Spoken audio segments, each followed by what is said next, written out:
Shalom Godly Family yang dikasih Tuhan. Mari bersama-sama menikmati teh hangat, teduhkan hati dan hadirkan semangat.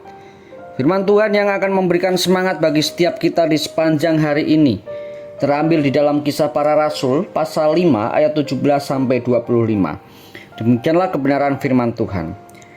Akhirnya mulailah imam besar dan pengikut-pengikutnya, yaitu orang-orang dari mazhab Saduki, bertindak sebab mereka sangat iri hati. Mereka menangkap rasul-rasul itu lalu memasukkan mereka ke dalam penjara kota. Tetapi waktu malam seorang malaikat Tuhan membuka pintu-pintu penjara itu dan membawa mereka keluar, katanya, "Pergilah, berdirilah di bait Allah dan beritakanlah seluruh firman hidup itu kepada orang banyak." Mereka menaati pesan itu dan menjelang pagi masuklah mereka ke dalam bait Allah, lalu mulai mengajar di situ. Sementara itu imam besar dan pengikut-pengikutnya menyuruh mahkamah agama berkumpul, yaitu seluruh majelis tua-tua bangsa Israel, dan mereka menyuruh mengambil rasul-rasul itu dari penjara. Tetapi ketika pejabat-pejabat datang ke penjara, mereka tidak menemukan rasul-rasul itu di situ. Lalu mereka kembali dan memberitahukan, katanya, "Kami mendapati penjara terkunci dengan sangat rapinya, dan semua pengawal ada di tempatnya di muka pintu. Tetapi setelah kami membukanya, tidak seorang pun yang kami temukan di dalamnya."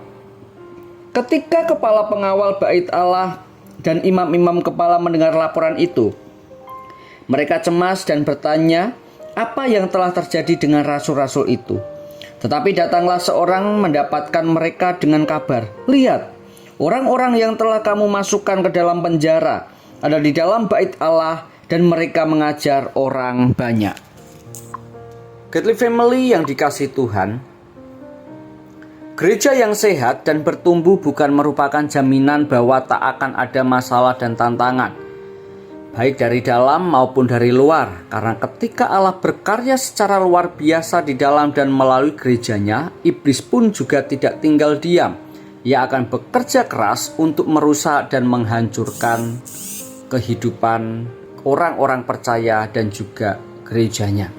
Ini terlihat dalam kisah Ananias dan Safira di dalam Kisah Para Rasul pasal 5 ayat 1-11. Namun upaya itu tidak berhasil.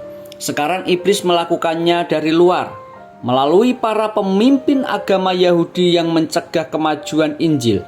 Fakta menunjukkan bahwa Allah sedang bekerja dan melawat umatnya secara luar biasa. Namun mereka, khususnya mazhab Saduki, kembali menangkap para rasul yang mereka anggap tidak menghiraukan larangan keras mereka sebelumnya, dan mengajarkan doktrin kebangkitan yang tidak sesuai dengan paham yang mereka anut.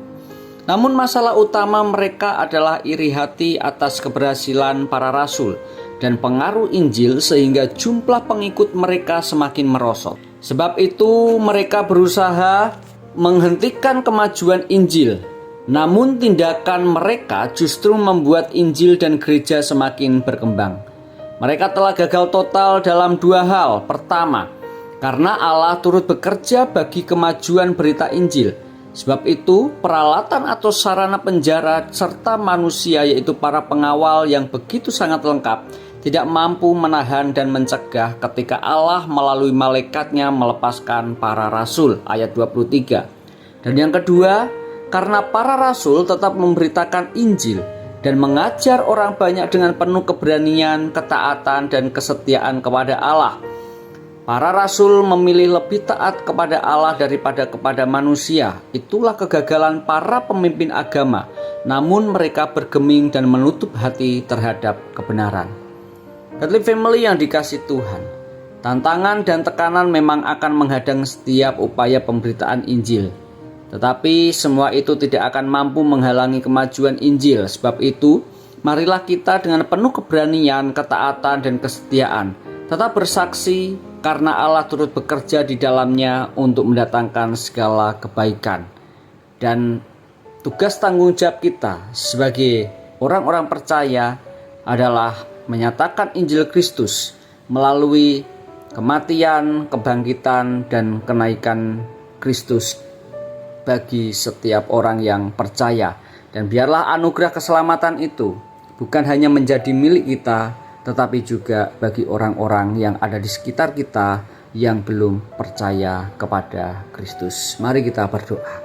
Tuhan Yesus, mampukan kami untuk kami berani menyatakan Injil kebenaran yang telah kami terima melalui karya, kematian, dan kebangkitan-Mu atas setiap dosa-dosa kami.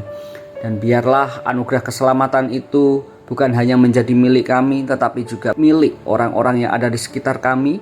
Dan biarlah melalui kehidupan kami, nama Tuhan boleh dipermuliakan dan banyak orang yang boleh mengenal Kristus sebagai Tuhan dan Juru Selamat mereka. Mampukan kami, berikan keberanian bagi setiap kami, karena kami percaya apapun yang menjadi persoalan permasalahan di dalam setiap penyampaian Injil itu, Injil tidak akan pernah berhenti dan kuasa Tuhan terus akan dinyatakan. Demi Kristus yang hidup, kami berdoa, mengucap syukur. Haleluya. Amin. Selamat beraktivitas. Tuhan Yesus memberkati.